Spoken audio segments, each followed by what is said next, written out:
I never thought I'd be the guy writing something like this, but here I am. My name's Mark, and I've been married to Lisa for about 7 years now. We had what looked like a solid life, a nice house in the suburbs, 2 kids, decent jobs. I thought everything was perfect, at least on the surface. Lisa always seemed a little bitchy, but I figured that was just her personality. She's sharp-tongued, sometimes mean, but I loved her, and she always said she loved me back. Or so I thought. Things started feeling off about 3 months ago.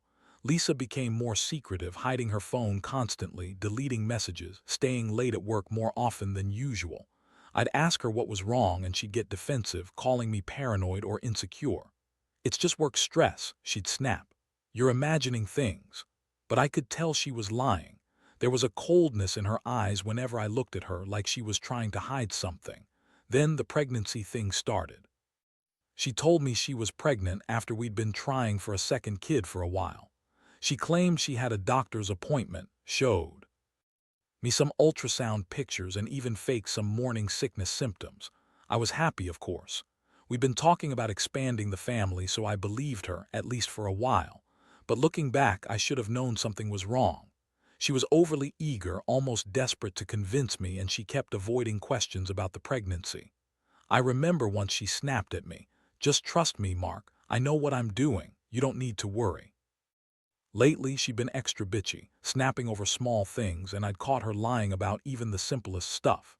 But then, a couple of days ago, I saw her phone brightness too high late at night, and I decided to check it out.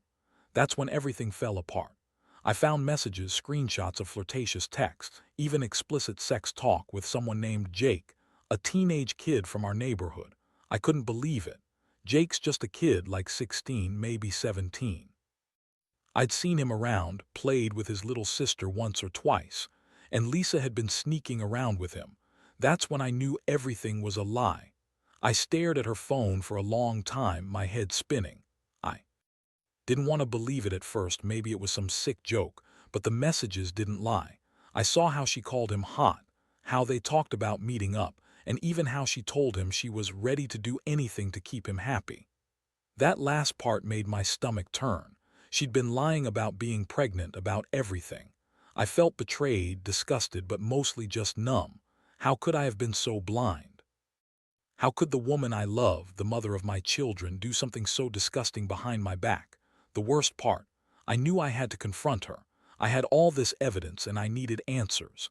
I kept thinking about how she's always been manipulative, quick to lie and twist things to her advantage.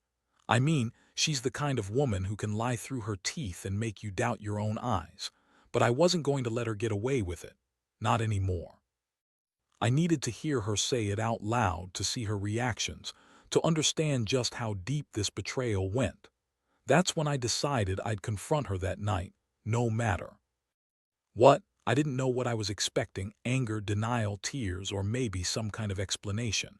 But I knew my world was about to change forever. That night, I waited until Lisa was in the living room, scrolling mindlessly on her phone, probably trying to look innocent. I took a deep breath, grabbed her phone, and called her out. "Lisa, we need to talk."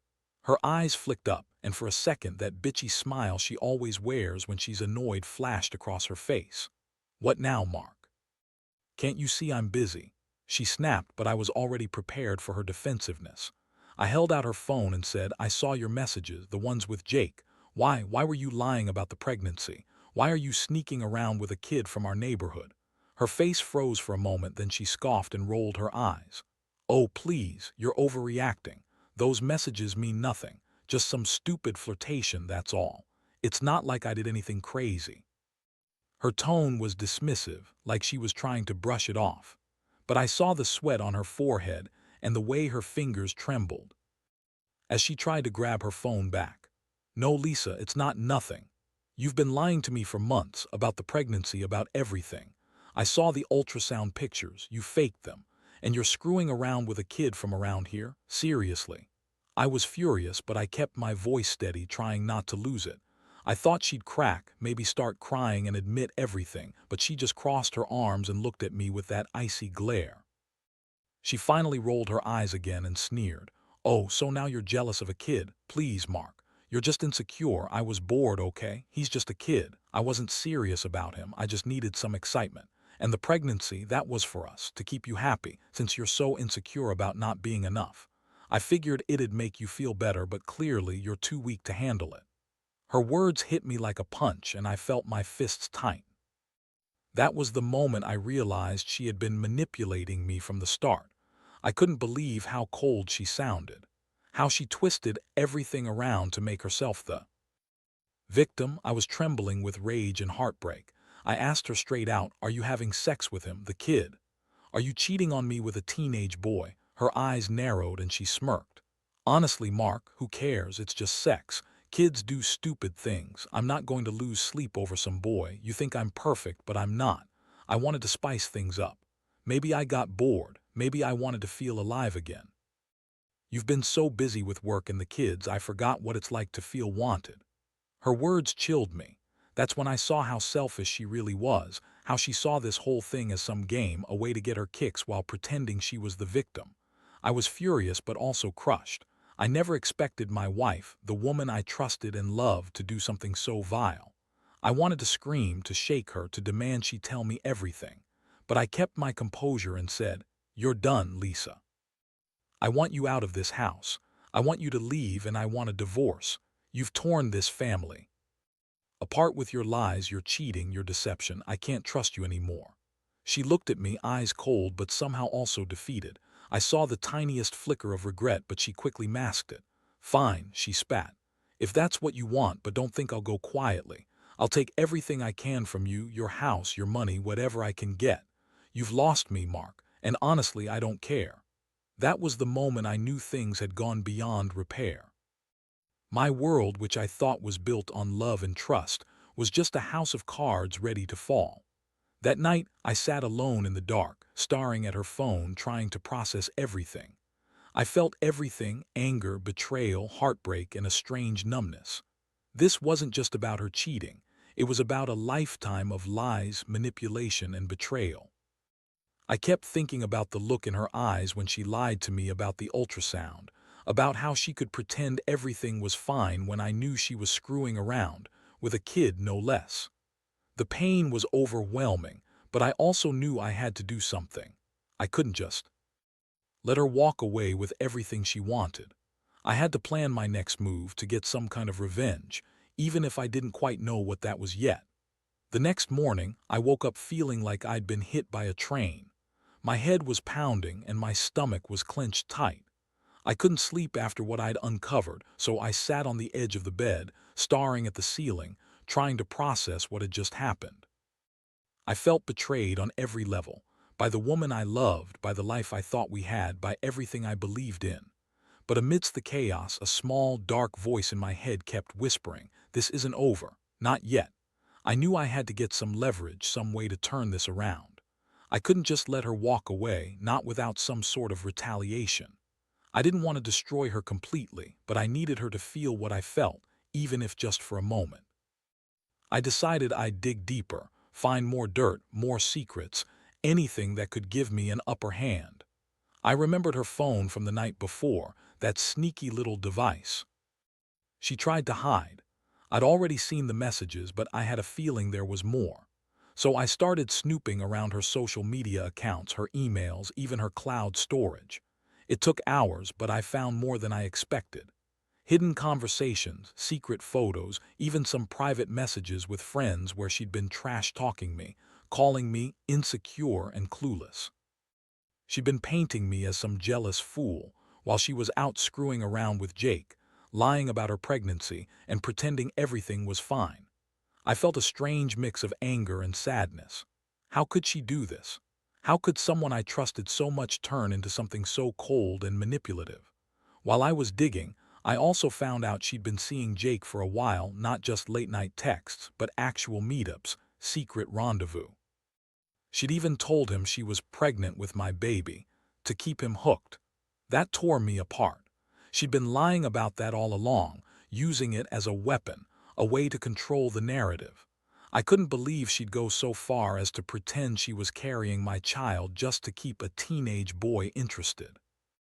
It was sick, and the worst part, I knew she'd do anything to keep her lies safe. I decided I'd confront her again, but this time with more ammunition. I arranged for her to come over, pretending I wanted to talk. When she arrived, I had everything: screenshots, messages, all the dirt I'd collected. I played it cool at first, just showing her her own words, her own lies, and her illicit plans with Jake. Her face drained of color as she realized I wasn't bluffing. She tried to deny everything, of course, but I cut her off. "You've been lying to me from the start," I told her. "You told me you were pregnant, that you loved me, but it was all a fake. You've been cheating on me, lying about the pregnancy and messing around with a kid from our neighborhood. How could you be so cold, so manipulative?" She started to yell, calling me paranoid, accusing me of spying on her, saying I was just jealous. But I knew her game now. I wasn't going to fall for her lies again. I told her, "You're not going anywhere until we clear this up. I want the truth, no more lies, no more excuses. Did you ever love me, or was I just some pawn in your sick game?" Her eyes flashed with anger and defiance, but I could see the cracks in her armor. I knew I had her cornered, and that's when she started to crack. She looked at me with a mixture of contempt and desperation. "Fine," she spat. "Maybe I did it all for attention. Maybe I wanted to feel alive again. But you've been so busy with your stupid job, your stupid life, that you didn't even notice how miserable I was. I needed something, someone, anyone to make me feel wanted. And Jake was just a stupid fling. It meant nothing. The pregnancy, that was just a way to keep you from losing your mind, to keep you from walking out on me. You think I want to lose everything? I was just trying to hold on to what little I had left." Her words, her lies, they hit me like a punch to the gut. I saw how desperately she was trying to spin her web of lies tighter, how she refused to acknowledge the damage she'd caused. I realized then she was probably capable of anything. She'd been lying to me, to everyone, hiding her true self behind a mask of bitchy indifference. I felt so many emotions: anger, disgust, heartbreak. But mostly I felt betrayal, deep, gut-wrenching betrayal. I knew I had to decide what to do next. But one thing was clear: I wasn't going to let her control the story anymore. Not without a fight. After I laid everything out on the table, the screenshots, the messages, everything, I saw her eyes flicker with something I couldn't quite read. Maybe panic, maybe even a tiny flicker of regret. But she quickly squared her shoulders, trying to regain her composure. That bitch was good at pretending, but I could see right through her now. She was a master manipulator, and I realized I'd been her mark all along. I told her straight up, "Listen, Lisa. I don't know what game you're playing, but I'm done being the fool. I found your lies, your cheating, everything. And I'm not just going to walk away like everything's okay. You've betrayed me in every way possible, and I want you gone. I want a divorce. And honestly, I don't care what you think or say anymore. You ruined this marriage, you lied about the pregnancy, and you had me fooled for months." Her face twisted into a sneer. "You think you're so perfect. You're just a boring guy, Mark. I needed excitement, and I found it elsewhere. Jake, just a kid, but sometimes that's all I needed. A little rush to remind me I'm alive. Don't act like you're some saint. You work too much, never pay attention, and honestly, you're pathetic." That moment I saw the full extent of her selfishness, how she saw me as some kind of victim while she was out screwing around with a kid from our neighborhood. I was so furious I was trembling. I felt like my entire world was crumbling, but I kept my voice steady. "Get out of my house, Lisa. I want you gone now, today, and don't come back. I'll be filing for divorce. You can take whatever you want, but I want my peace. I want my life back." She looked at me, eyes flashing with fury, but I knew she was losing control. Her arrogance was slipping away, replaced by desperation. She started to yell, calling me all kinds of names: paranoid, jealous, insecure. But I didn't care. I knew who she really was now. A liar, a cheat, a manipulator. Someone who would do anything for her own pleasure, regardless of the damage she caused. At that point, I decided I'd do everything I could to make her regret this. Not in some petty way, but by making sure she paid for what she did. I started thinking about ways to expose her to the neighborhood, to her family, to anyone who'd listen. I didn't want her to walk away unscathed, feeling like she'd won. She needed to understand that her actions had consequences. And so I told her I'd be calling a lawyer first thing in the morning. I said I'd take full custody of the kids, and I'd make sure she'd never get away with this. If she thought she could manipulate her way out of it, she was dead wrong. I was going to make sure she paid for every lie, every betrayal. That's when she finally recognized I was serious. Her jaw clenched, and she realized she'd pushed me too far. She stormed out that night, slamming the door behind her, but I did. Feel relief? Not at all. I felt hollow, broken, and exhausted. I knew I'd be dealing with fallout for a long time. I had no idea what the future held, but one thing was clear. My life was never going to be the same after this. I could only hope that somehow I'd find a way to pick myself up from this mess and move forward. The days that followed were a whirlwind of legal consultations, emotional exhaustion, and endless thoughts racing through my mind. I spent every free moment on my phone, making calls, gathering evidence, trying to piece together what I'd missed and what I needed to do. I knew Lisa wouldn't go quietly. She'd fight, she'd lie, she'd manipulate every step of the way. But I was determined to stand my ground. I wasn't going to let her ruin me or our family, even if she thought she could. The first thing I did was contact a lawyer. I explained everything, her lies about the pregnancy, her affair with Jake, the secret messages. I wanted custody of the kids, full custody. I didn't trust her around them anymore. I also made plans to get a paternity test for the pregnancy she falsely claimed she had. If she'd been lying about that, I needed proof. That was the only way I could really get a handle on how deep her deception went. Meanwhile, I started talking to the neighbors, friends, anyone who might have seen or heard something. I wanted to know if there were clues I'd missed. It turns out, Lisa had been acting different for months. She'd been sneaking around with Jake, sure, but some of the neighbors had noticed her disappearings, her late-night phone calls. One neighbor, Mrs. Johnson, told me she'd seen Lisa sneaking out of her house late at night on more than one occasion. I felt a mix of anger and relief. At least now I knew I wasn't imagining things. I also began to realize how much Lisa had been lying, not just to me but to everyone around her. She'd crafted this perfect wife and mother facade, but underneath she was manipulative, selfish, and unfaithful. It was like waking up from a nightmare, one I couldn't wake up from. I felt betrayed, angry, and incredibly hurt, more than I could put into words.